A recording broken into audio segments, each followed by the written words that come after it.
everybody here? We're all here, right? I know we are. I love this community. It's been a long time since I was here, but I'm back. My name is Andre Floyd.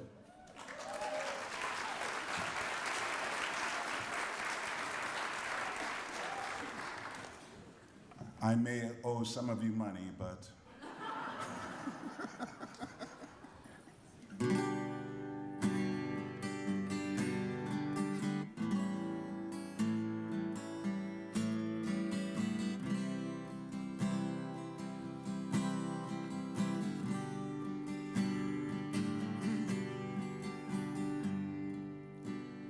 isn't it a pity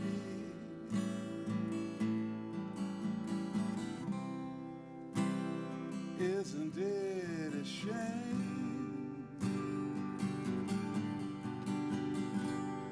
how we break each other's hearts and cause each other pain?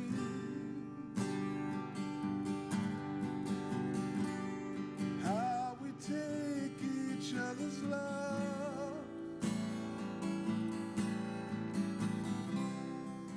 without thinking anymore.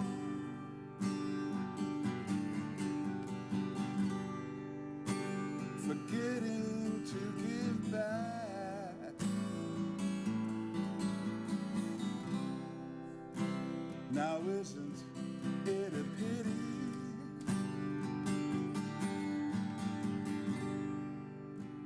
Some things take too long, but how can I explain?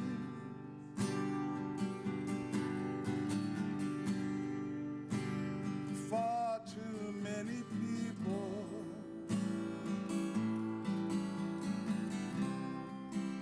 can't see we're all the same.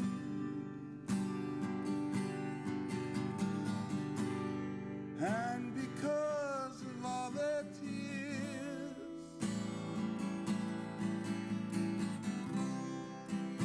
their eyes can't hope to see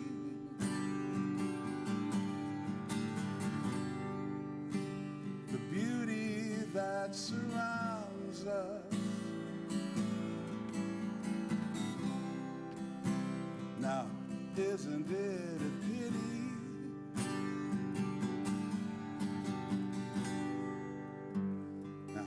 Isn't it a pity?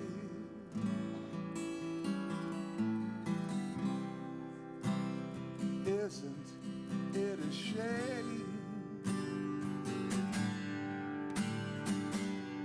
how we take each other's love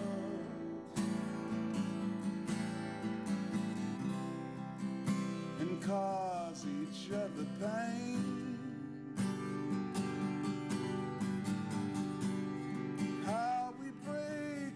Each other's hearts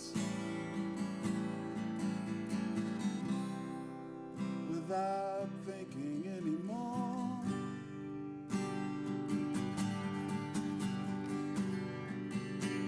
Forgetting to give back. Oh, my friends, now isn't it a pity?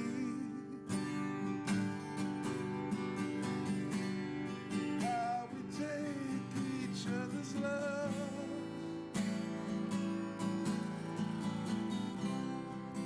without thinking anymore.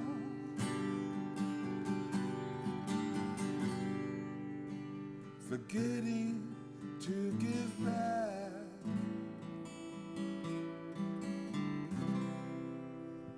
Now isn't it a pity?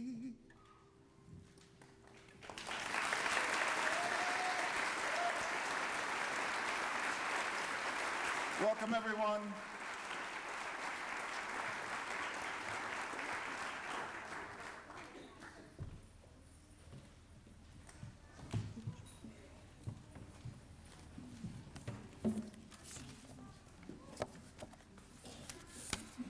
Indeed, welcome. For our opening invocation this evening, I share again the words of Dr. Reverend King, Nonviolent Pledge. It continues to inspire me, even though it was originally shared with those who would participate in marches and demonstrations. They are good words for our daily lives as we structure them and as we live our lives of love and service. The Nonviolent Pledge. As you march, meditate on the life and teachings of Jesus. Remember, the nonviolent movement seeks justice and reconciliation, not victory. Walk and talk in the manner of love, for God is love. Pray daily to be used by God, that all men and women might be free. Sacrifice personal wishes that all might be free. Observe with friends and foes the ordinary rules of courtesy. Perform regular service for others and the world. Refrain from violence of fist, tongue, and heart. Strive to be good, spiritual, and bodily health. These are good words for us as we walk each day of our lives with one another. Thanks for being here tonight.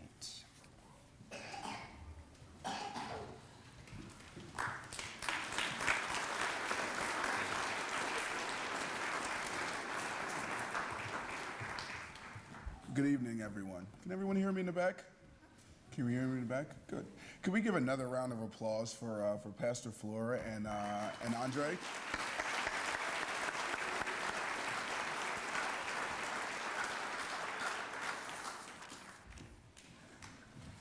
I'm more than pleased to welcome you all to the annual Martin Luther King Jr. Day celebration hosted by NCBI Missoula and the MLK Day Planning Committee. Before we begin, I would like to take a moment to thank the National Coalition Building Institute of Missoula and the MLK Day Planning Committee for their extensive efforts in putting on today's events. Can we give them a round of applause too, please?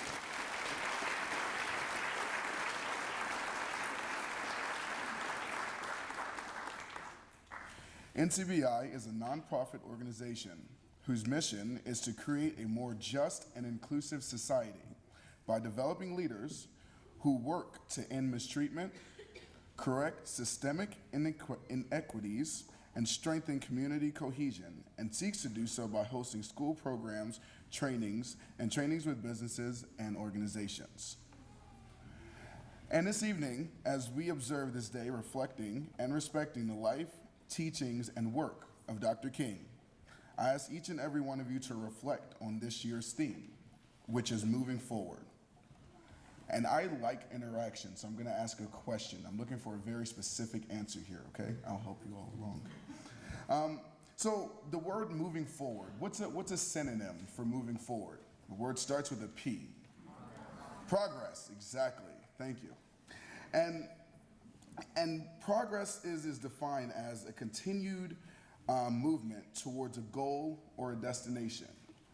And the key word in that definition is continued.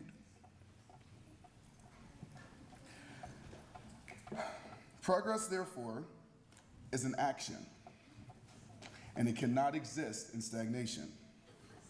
On February 10th, 1961, Dr. King had this to say about progress. Human progress is neither automatic nor inevitable. Every step towards the goal of justice requires sacrifice, suffering, and struggle. The tireless exertions and passionate concern of dedicated individuals, such as yourselves that are here today. Before I introduce the Lewis and Clark Peace Choir to kick off today's ceremony, or this evening's event rather, I would like to remind you all to actively reflect on the notion of progress as it applies to you. And as you're doing this, remember two things. The first is that we do not exist in this world alone. Therefore, our actions will invariably have an effect on someone or something else.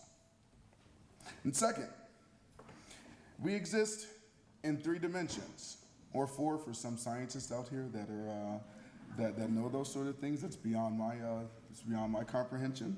And so, if my goal is to reach you all, there's a podium in my way.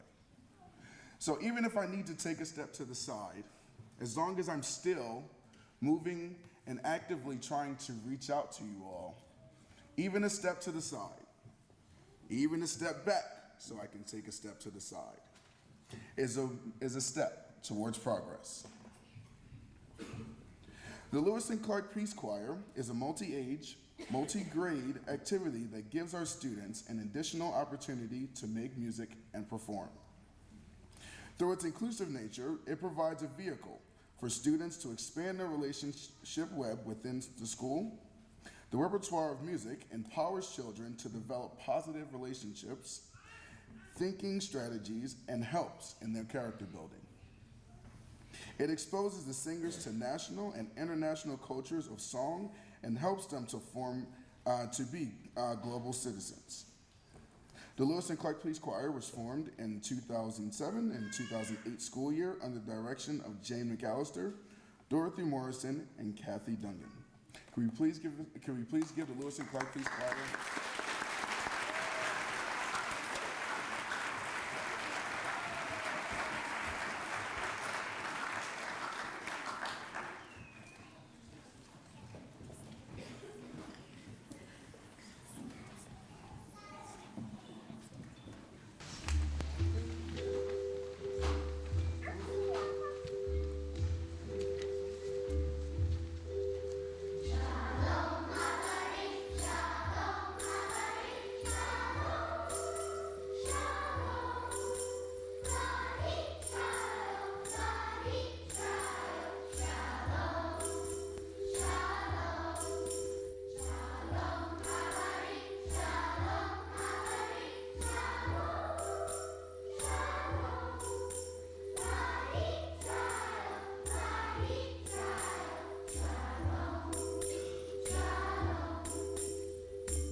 We shall be free.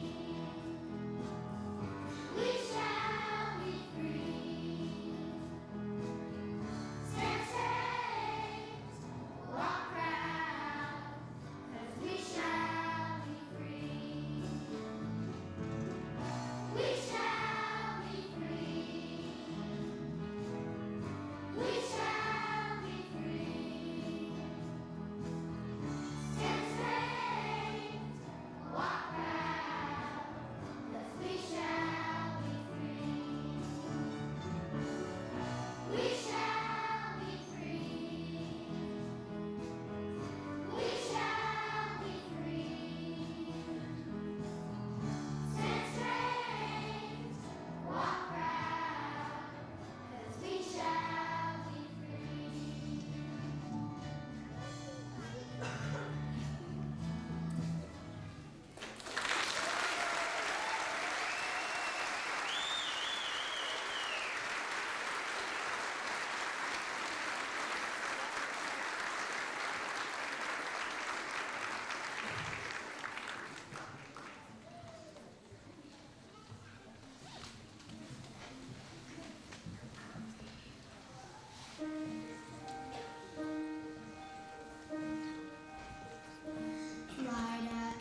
kind of hard to follow that.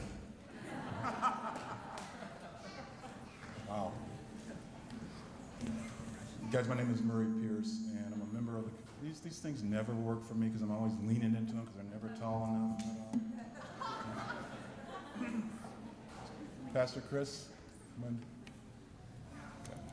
Thank you. Again, my name is Murray Pierce, and I'm a member of the MLK Holiday Committee. Have been for several years. I don't know how many years at this point. I'm modulating again. And this past year marks the passing of a civil rights and social justice icon in Nelson Mandela. And I'm going to say a few words about Mr. Mandela, but I thought it perhaps more fitting to have a dear friend of mine, someone from South Africa, to offer some words in memoriam of Mr. Mandela. Ladies and gentlemen, I give you Mr. Floyd Khumalo. Floyd's from South Africa. Floyd will speak a little bit about Nelson.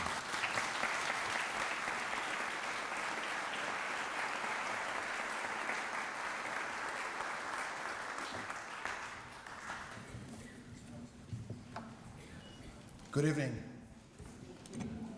I want to thank the kids. They're singing, chased away all my anxiety. Thank you. Dr. Martin Luther King said, "We must build dikes of courage to hold back the flood of fear." To me, Nelson Mandela is like that dike that chased away the fear. Growing up in South Africa during apartheid was scary. There was fear everywhere. Apartheid killed every person's ambition. Apartheid imprisoned people's soul. However, when the name Mandela was shouted, somehow it brought courage to many of us. When I grew up, there were two types of men I knew. It was the sad, the downtrodden, the depressed, the weak, feeble guy. And then there was the arrogant, angry, militant guy. You could choose to be either one or the other. When Nelson came out of prison, there was something different about him. If you all remember that when Nelson came out of prison, he was not the leader of the ANC, the ruling party. He was one of the leaders. Something made him to be chosen to lead the movement that will eventually make him the first African president of South Africa. I didn't know why, but I was always amazed by him. There was some calm, there was this peace, there was this assurance about who he was that overshadowed everything else and seemed to chase away the fear. It was only after watching the movie Invictus and I discovered the poem where the last lines goes like this: "Beyond this place of wrath and fear and tears looms but the horror of the shade, and yet the menace of years finds and shall find me unafraid. It matters not how straight the gate, how charged the punishment with scroll is. I'm the master of my fate, the captain of my soul." There was something different about Nelson that made him go beyond what was normal in South Africa. He was neither aggressive, depressed, or sad. Nelson became this symbol of hope for many of us. Nelson did something that was completely different than all the other courageous African leaders we know. When he came out of prison, instead of telling us to take up our sticks and machetes and kill the enemy, he went to visit the widow of the man who put him behind bars. Instead of chasing the other tribes in South Africa, he went out on national TV and spoke in Afrikaans. Nelson showed a different spirit. That's why, to me, he is the dike of courage. The last words of an inaugural speech were also different. He spoke and said, "Let there be justice for all. Let there be peace for all. Let there be work, bread, water, and salt for all.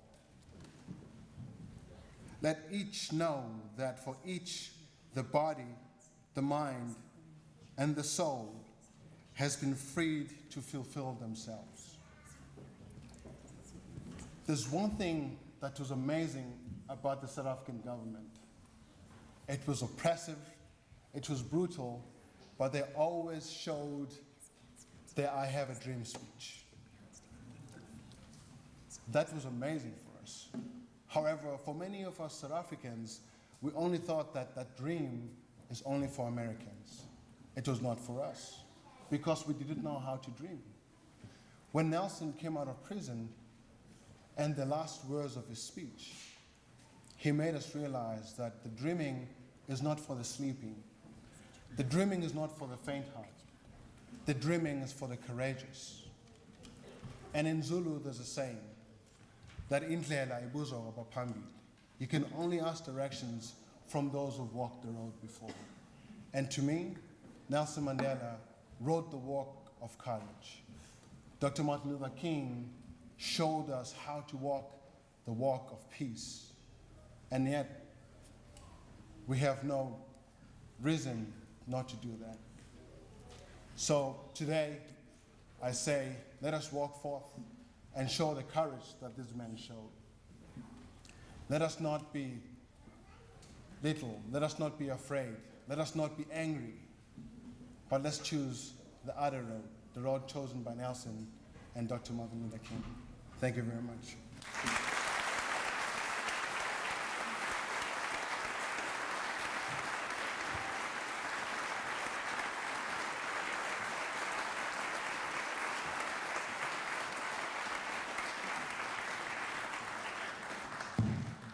Floyd, thank you. That was beautiful. Thank you very much for your inspiring words and reflection on the life of Nelson Mandela. Now I have the pleasure of introducing Dr. Paul Lauren to you all. Dr. Paul Lauren is an internationally recognized expert on international relations, diplomacy, and human rights. He was the first person ever named as a Regents Professor at the University of Montana and served as the founding director for the Mansfield Center and as the Mansfield Professor of Ethics and Public Affairs. Professor Lauren has received numerous awards for his teachings, research, advising, mentoring, and public service. He has published many books, and his work has been translated into 7 languages. His books on human rights was nominated for a Pulitzer Prize. In addition, he has delivered addresses before the Nobel Peace Institute and the United Nations. He has traveled widely in the world on behalf of human rights, including time behind the Iron Curtain during the tense days of the Cold War, and observed part of the war crimes trial of Slobodan Milosevic at The Hague. In his work as a lecturer and consultant on human rights, there have been times where the dangers and sensitivities of the subject required that he be accompanied by armed bodyguards. Of particular importance for his talk this evening is the fact that he was heavily involved in the civil rights movement in the United States. In 1965, he lived in a tenant house in the ghettos of Harlem in New York City and worked for a church, the East Harlem Protestant Parish. In addition to facing a number of very dangerous situations, he also had the pleasure of meeting the Reverend Dr. Martin Luther King Jr. himself and actually visited with him in person. So without further ado, please let me get off the stage and welcome Dr. Paul Lauren.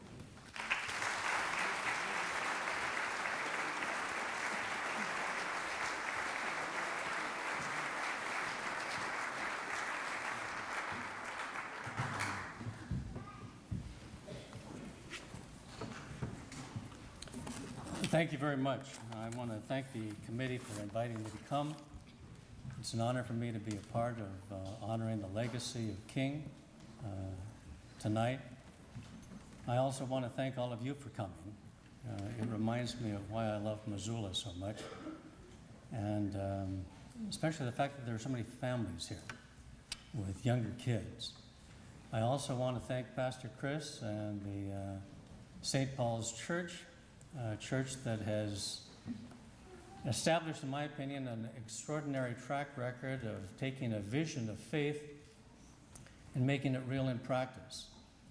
This church has annually hosted this event, has opened its sanctuary for us who want to celebrate this legacy. St. Paul's has also been wonderfully supportive of Family Promise for the homeless in Missoula, and also have a very, very active chapter in Habitat for Humanity. So thank you for all of that. To appreciate what I want to say this evening, it is important that you understand one particular fact. And that fact is this, that for most of human history, from the beginning of time, almost all of those who ever lived and whoever died did so under some form of human rights abuse. The few governed the many. They were ruled by kings and emperors. The likely pattern was the discrimination, persecution, intimidation, imprisonment, sometimes genocide, conquest, existed for those who were somehow perceived to be different. Different because of race, different because of class or caste, different because of sex or sexual orientation, different because of political beliefs, different because of religious beliefs. Torture was common. It's hard for us to realize, but you have to understand that for most of human history, slavery was seen as the norm, not an exception. Liberty, equality, freedom were clearly the exception. And moreover, those who suffered when they knew that their own governments knew perfectly well that whatever they did to their own people would be considered a matter of internal and domestic jurisdiction. Wouldn't be subjected to outside criticism, outside laws, or any such things as the international criminal courts. They simply did not exist. And that's the bulk of human history. You and I live in a different kind of a world, at least in part.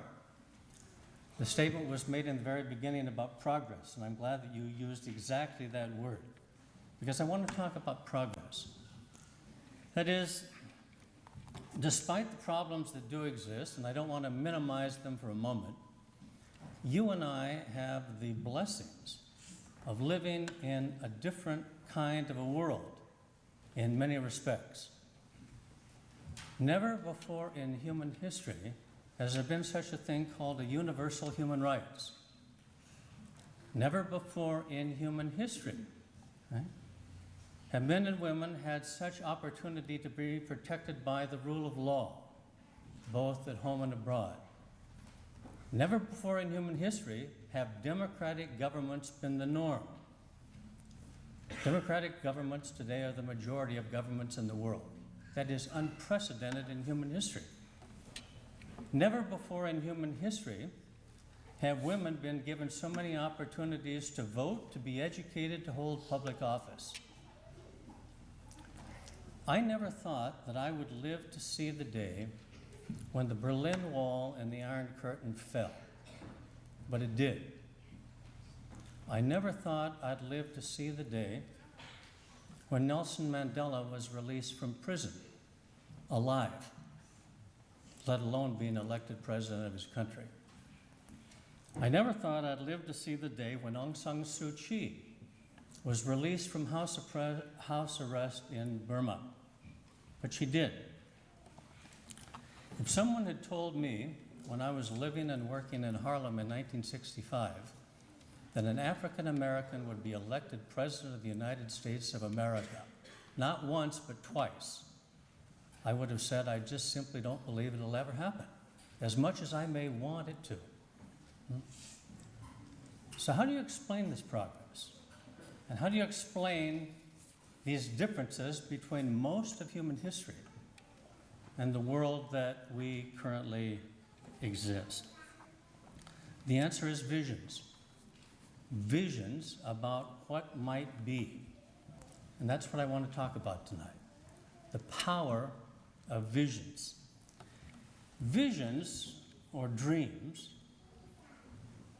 imagine a world that does not exist, but that might. It imagines a world in which history can be changed. It imagines a world in which human actors can make a difference. It imagines a world, and this is very important to understand, that can be better. Better than it is or better than it was. Visions see a world not as it is, as I said, but a world that might be. And they thus present, because of this, they present challenges to existing authority, wherever they exist, and radical alternatives to existing power structures. Think about it.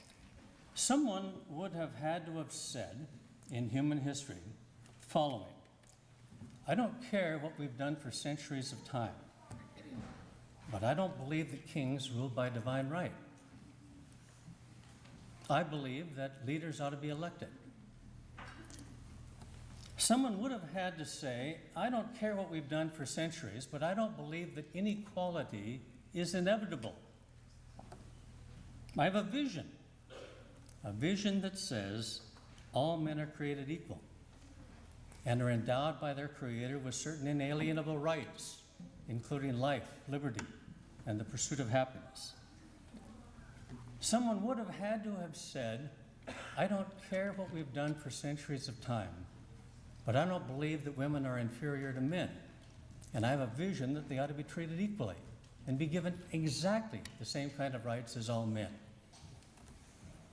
Someone would have had to have said, I don't care if we've had slavery or serfdom for centuries of time, I have a vision that it's immoral and that we can end it.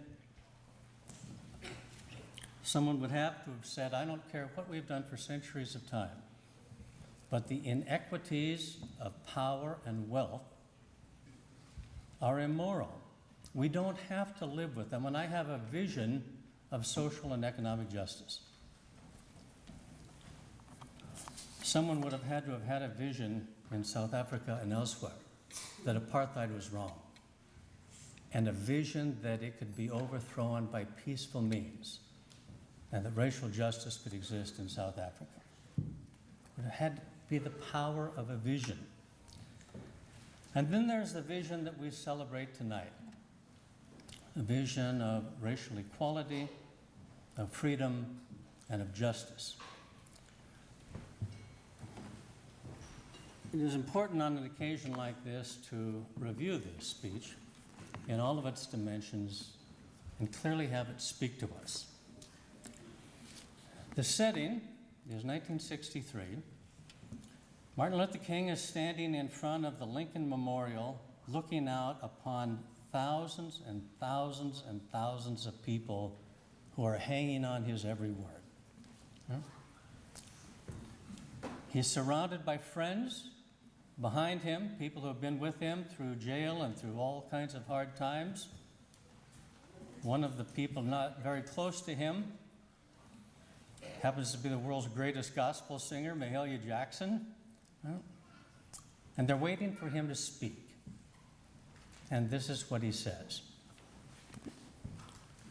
I'm happy to join with you today in what will go down in history as the greatest demonstration for freedom in the history of our nation.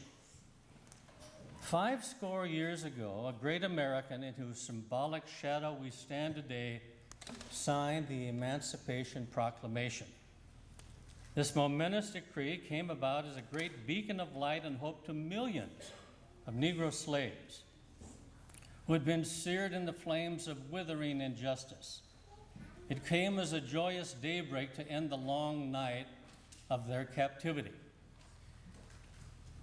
But 100 years later, the Negro is still not free. 100 years later, the life of the Negro is still sadly crippled by the manacles of segregations and the chains of discrimination. 100 years later, the Negro lives on a lonely island of poverty in the midst of a vast ocean of material prosperity. 100 years later, the Negro still languishes in the corners of American society and finds himself in exile in his own land. No. I'm not unmindful, he continues, that some of you have come here today out of excessive trials and tribulations. Some of you have come fresh from narrow jail cells. Some of you have come from areas where your quest for freedom has left you battered by the storms of persecution and staggered by the winds of police brutality. And he goes on to explain this history. And then he says, and this is the theme of this session this evening, don't stand still. Don't just accept the fact that this is the way it has been and it's going to be for the next 100 years. And so he tells those who are listening to him, and he tells us the following. Go back to Mississippi, go back to Alabama, go back to South Carolina, go back to Georgia, go back to Louisiana, go back to the slums and the ghettos of the northern cities, knowing that somehow this situation can and will be changed. Now, this is the setting, and he doesn't just say, this is the problem, keep on moving. He says, I have a vision, and this is the vision. So it's in this particular setting. So I say to you, my friends, that even though we must face the difficulties of today and tomorrow, I still have a dream. It is a dream deeply rooted in the American dream, that one day this nation will rise up and live out the true meaning of its creed. Namely, we hold these truths to be self-evident, that all men are created equal. I have a dream that one day on the red hills of Georgia, sons of former slaves and sons of former slave owners will be able to sit down together at the table of brotherhood.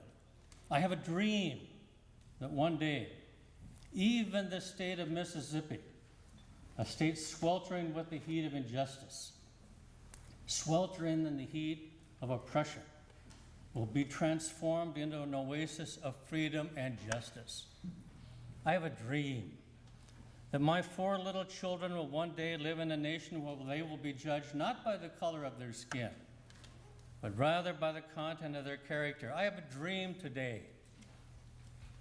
I have a dream that one day down in Alabama, with its vicious racist, with its governor having his lips dripping with the words of imposition and nullification, that one day right there in Alabama, little black boys and little black girls will be able to join hands with little white boys and little white girls as sisters and brothers. I have a dream today. I have a dream that one day every valley shall be exalted, every hill and mountain made low. The rough places shall be made plain, and the crooked places shall be made straight, and the glory of the Lord will be revealed, and all flesh will see it together. I have a dream. With this faith, he continues, we will be able to work together, to pray together, to struggle together, to go to jail together, to stand up for freedom together, knowing that one day we will be free. This will be the day when all of God's children will be able to sing with new meaning, my country 'tis of thee, sweet land of liberty, of thee I sing. Land where my fathers died, land of the pilgrim's pride. From every mountainside let freedom ring. And if America is to be a great nation, this must come true. So let freedom ring from the prodigious hilltops of New Hampshire. Let freedom ring from the mighty mountains of New York. Let freedom ring from the heightening Alleghenies of Pennsylvania. Let freedom ring from the snow-capped Rockies of Colorado. Let freedom ring from the curvaceous slopes of California. But not only that, let freedom ring from Stone Mountain of Georgia. Let freedom ring from Lookout Mountain of Tennessee. Let freedom ring from every hill and every molehill of Mississippi. From every mountainside, let freedom ring. And when we allow freedom to ring, when we let it ring from every village and hamlet, from every state and every city, we'll be able to speed up that day when all of God's children, yes, black men and white men, Jews and Gentiles, Catholics and Protestants, will be able to join hands and sing the words of the old Negro spiritual, free at last, free at last. Thank God Almighty, I'm free at last. That's the dream. That's the vision. It's a vision that moves the country into action. It's a vision that moves this country still. Still in terms of progress and where we still have to go. Moving kids in Missoula, and you all saw this in the Missoulian paper this morning, right? From drawings, from poems, from short essays about King's dream or his vision moving the nation. And one of the things that's so striking to me is that among these various categories, the first one is preschool to second grade. Preschool, right? Talking about moving and continuing to move a nation. I have a grandson who attends preschool here at St. Paul's with Debbie Getz. And he came home the other day with a one-page little brochure with King's picture on it. And his mother said, well, Joshua, what is this? Who is this? And he said, it's King Arthur, and he saved the world.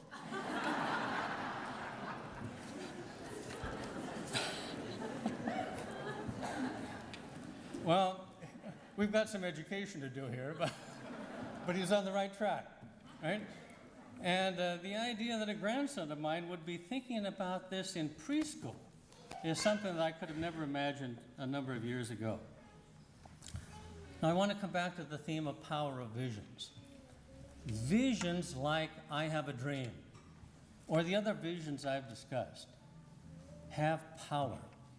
They have the power to challenge, they have the power to inspire, they have the power to keep hope alive. Now, those who, and listen to me carefully about this, those who hold these visions understand this power.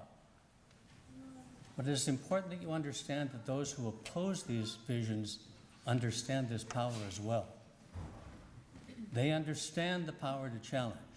They understand the power to inspire, and they understand the power to hope. And if you have any doubt about this, this is exactly why those who have visions of human rights are jailed, are silenced, are intimidated, are imprisoned, are tortured, or killed, either in execution or in the case of King by assassination.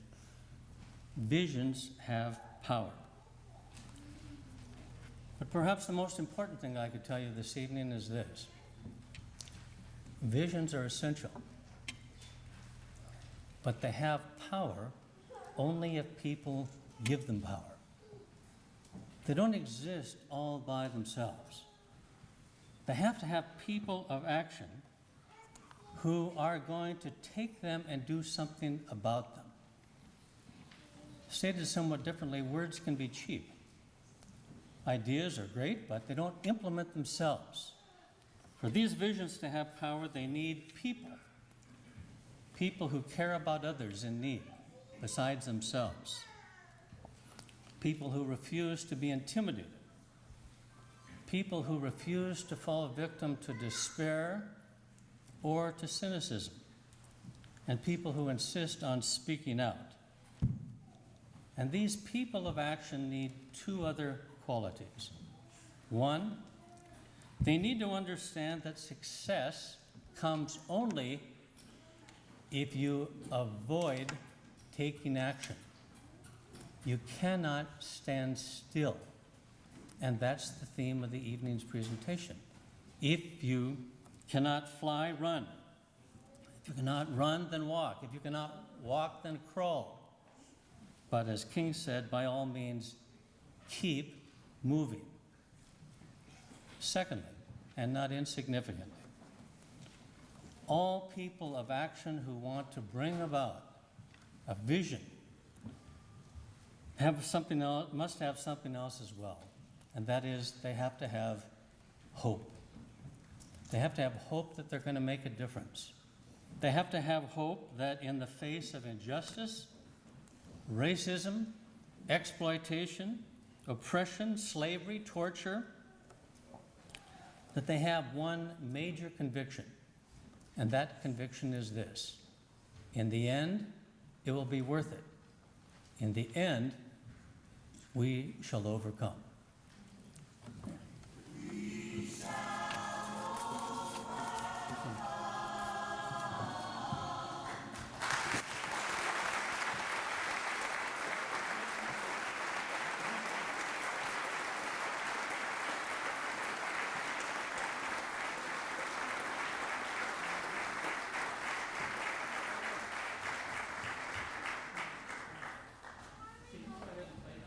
You know what?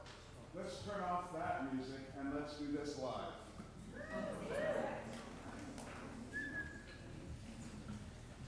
So we're going to sing We Shall Overcome. Do you know the words? Ah.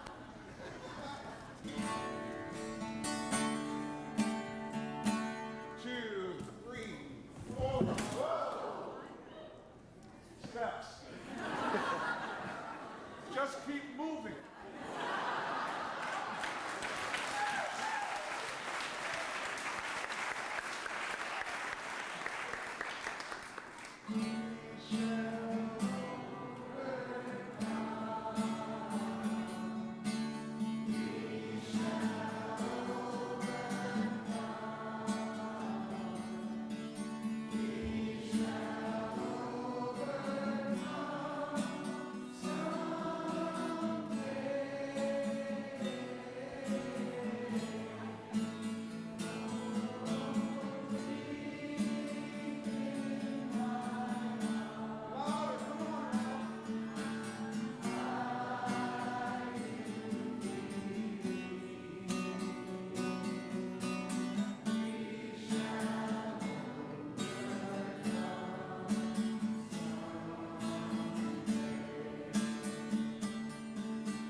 Come on.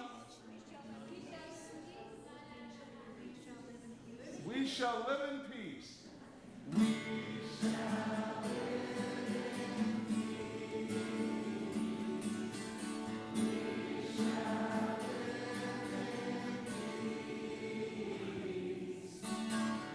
We shall live in peace. We shall live in peace someday.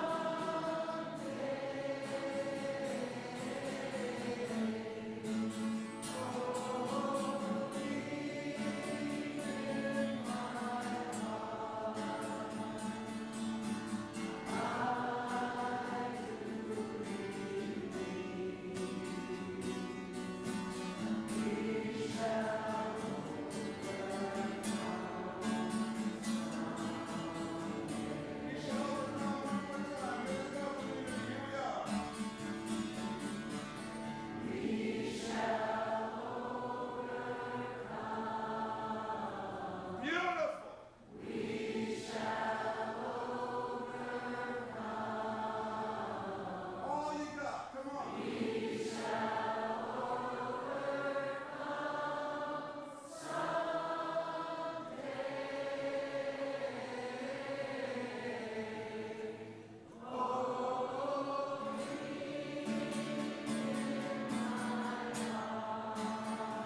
And now I am going to introduce Michaela Henson to provide us with our award winners for our essays.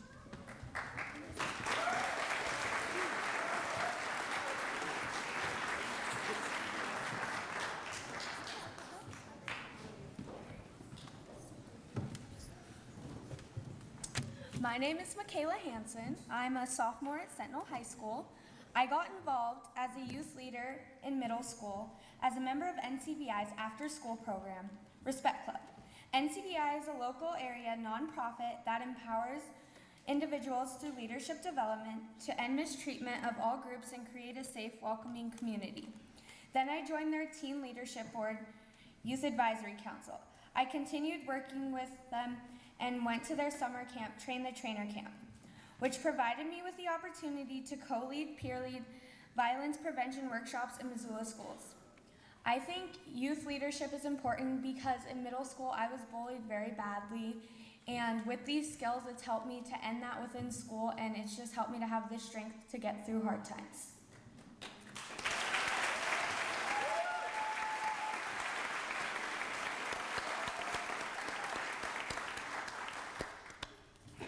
Hello, my name is Walker Winterburn. I am in 5th grade and my nickname is Princess Cookie. Hello, my name is Aiden Winterburn and we're twinsies. And I also joined Respect Club when I was in 4th grade. Oh, and I think it's important for young people to be leaders because it is important to be heard. People think that we don't get or that we can't figure it out, but I still want to try. I think it's important for youth to learn these skills at a young age so they can go on and teach other young people of the next generations the same skills.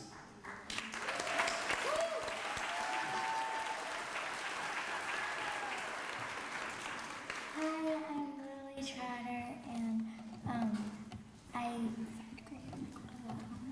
I'm in 3rd grade, and I go to Lowell Elementary, and I do Respect Club. Good job.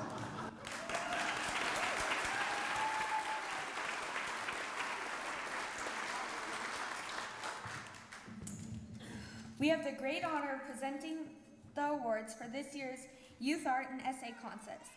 Every year, the Missoulian newspaper and the UM Excellent Fund join the MLK committee in sponsoring an essay and art contest for students to showcase their creativity and thoughts. In response to a quote of Dr. King, the artwork and essay of the contest winners have been published in today's copy of the Missoulian. This year's contest received an overwhelming 500 responses in total. As a result, it was an extremely challenging year for the judging committee. After the success of last year, we have continued to include the preschool through 2nd grade category, and the other categories are 3rd through 5th grade, 6th through 8th grade, 9th through 12th. Although the committee could only pick a limited number of awards, I want to honor and recognize all who entered this contest. The committee was truly inspired and in awe at the incredible talent and visions in our community's young people. Thank you.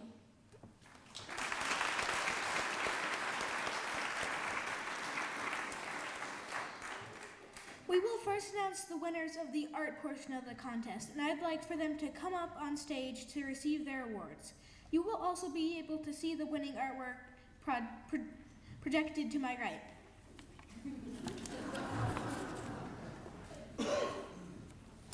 The 3rd place winners in the following categories are in 9th through 12th grade, Josie Shiste.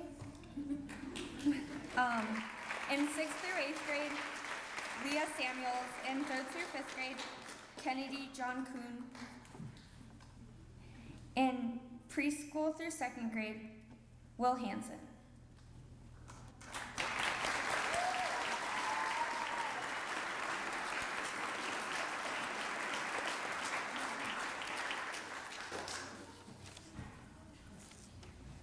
everybody. Will you guys come up here, please?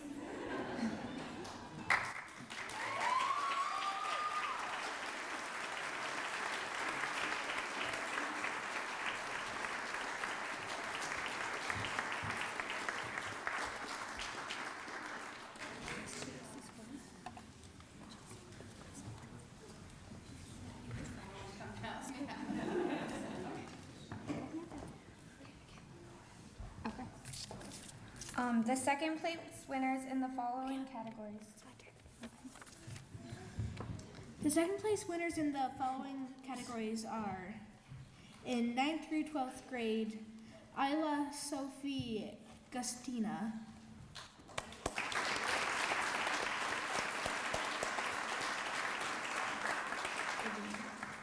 In 6th through 8th grade, Vivian Cummins.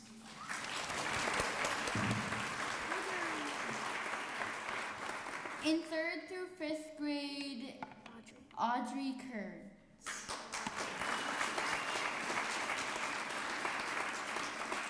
In pre through 2nd grade, Lincoln Rogers.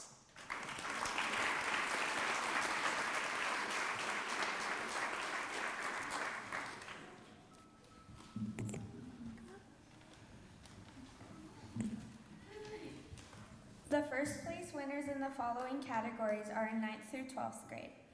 Maxine Breed.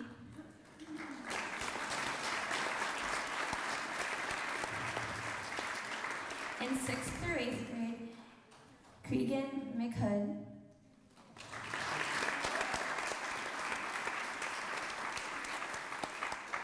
In 3rd through 5th grade, Morgan Allen Tosh.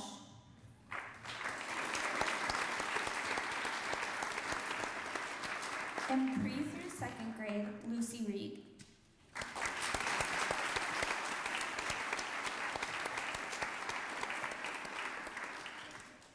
And now for the essay winners. Please also come up to receive your awards.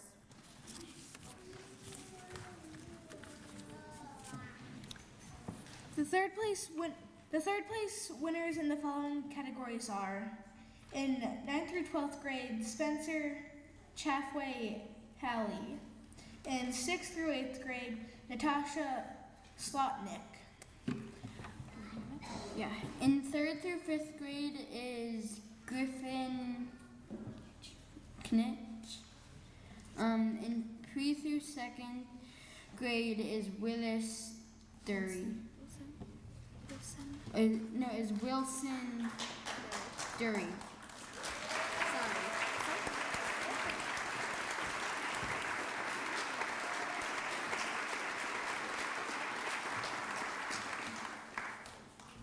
The second place winners in the following categories are in 9th through 12th grade.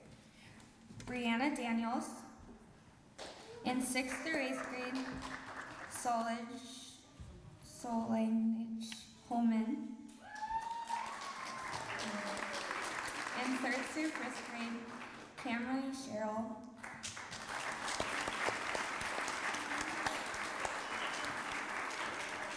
In pre through 2nd grade, Raymond O'Connor.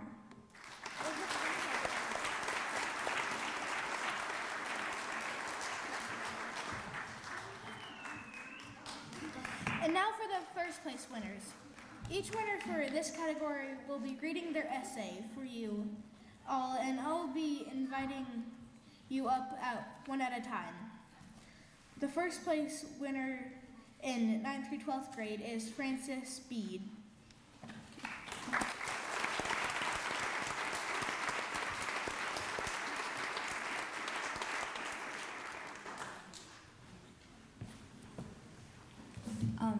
Well, we're gonna skip to our next winner.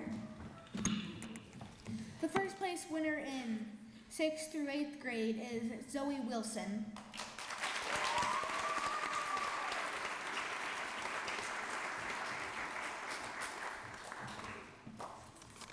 Hello, I'm Zoe Wilson, and I would just like to say that it's an honor to be here with you guys tonight. River of Equality. We need to keep moving towards equality. We need to carry on the dream that Dr. King started years ago. While we can drink from the same water fountains, go to integrated schools, and have an African American president, there is still a barrier, a river that runs between us. This divide is found in our schools and across incomes. The work begun during the civil rights movement is only partially achieved. Blacks, Hispanics, and Native American youth have a 50% chance of graduating on time and less than a 40% chance of graduating from college. This is 21% below the average of whites. If this trend continues as our population diversifies, this becomes even more concerning. Disadvantages in the academic world can haunt you forever. People of color are twice as likely to work in the service sector, earning an average of $12 an hour. Equal access to higher education would create opportunities for higher paying jobs. Additionally, people in the service sector should earn a living wage. I want children of all incomes and races to harness the power of knowledge, addressing the root problems of poverty by raising wages, supporting programs that help single mothers, and ensuring opportunities for higher education are essential steps. We must keep moving. Dr. King said, "If you can't fly, run. If you can't run, walk. If you can't walk, crawl. But by all means, keep moving." We must make sure our rivers connect us as we flow towards a common goal of equality. Thank you.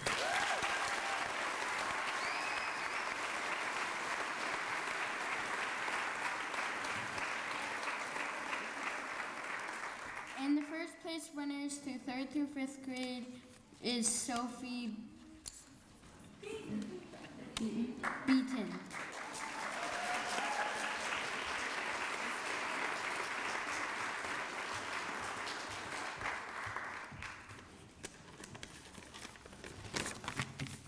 Don't follow other people's footsteps. Follow your dreams and go your own way.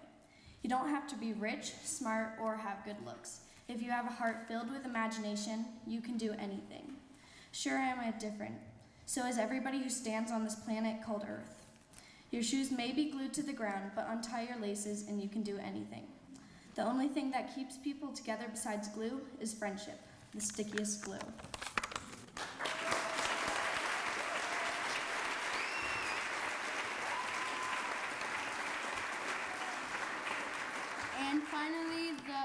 And finally, the first place winners through pre and 2nd grade is Ilson Walker Keeler.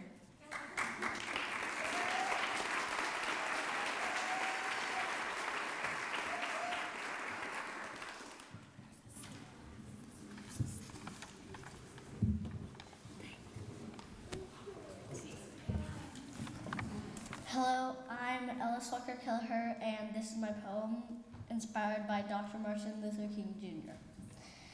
If you can't get there, use all your power and smash through the walls of fear with your titanium soul. Never hide. Flow over the pits of treachery, tear through the pain, but never give up, no matter what you look like. Stampede over hatred. Keep your beliefs, no matter the consequence.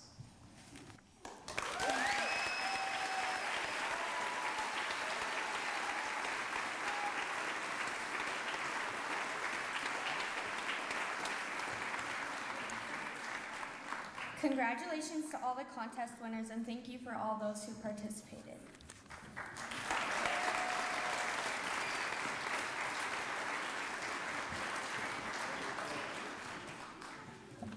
Let's give the children another round of applause.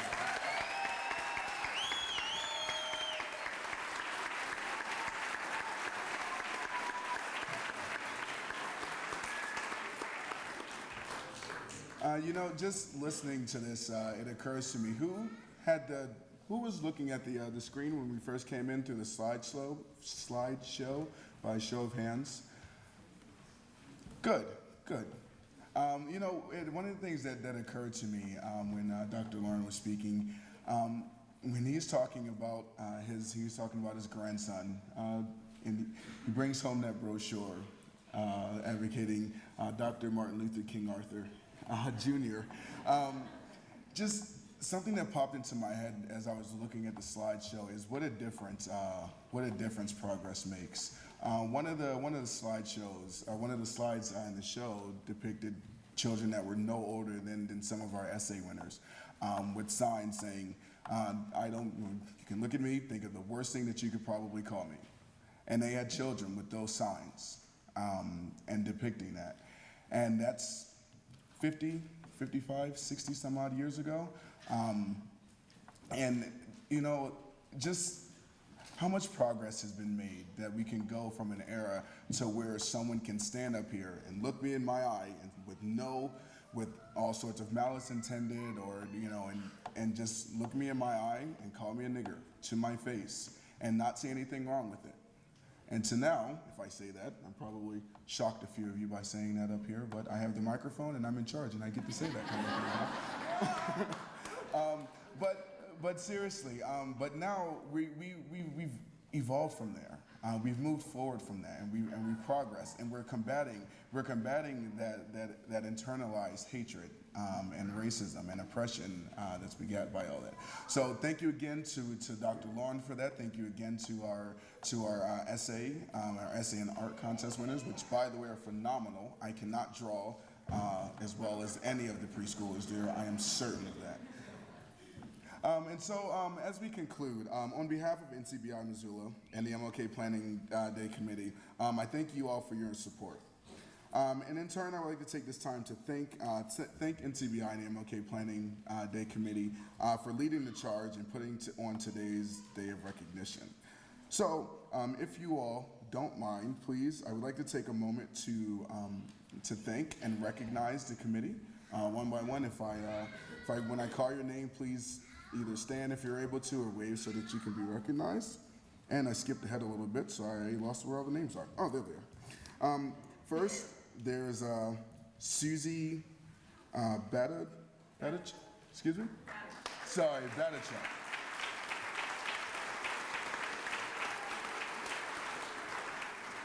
Ray Carlisle.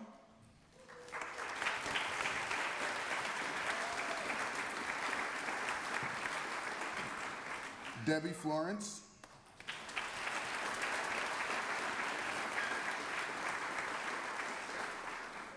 Katie Koga, who's hiding to my right.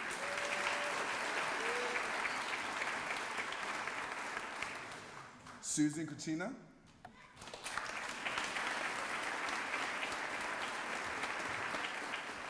Maggie Lowe.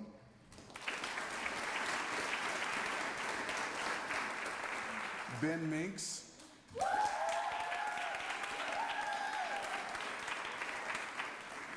Mary Pierce.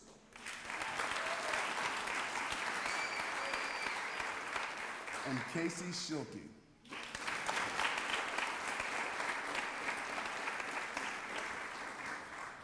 We also want to thank, if you look in your programs, we also would like to thank all of our sponsors who have helped to donate to make this event possible.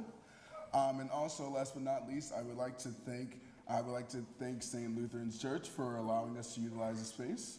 So can we give them a hand, please?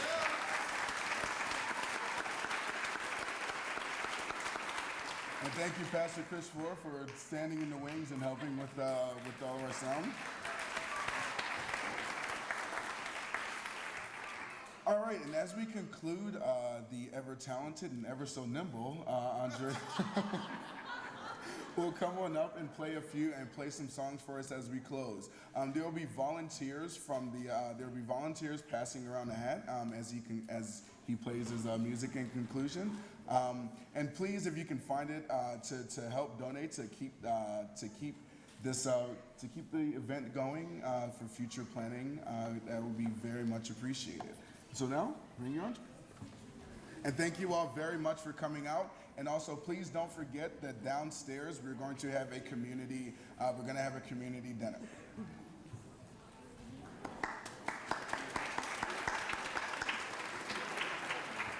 Let's thank Jamar. Give Jamar a hand, come on.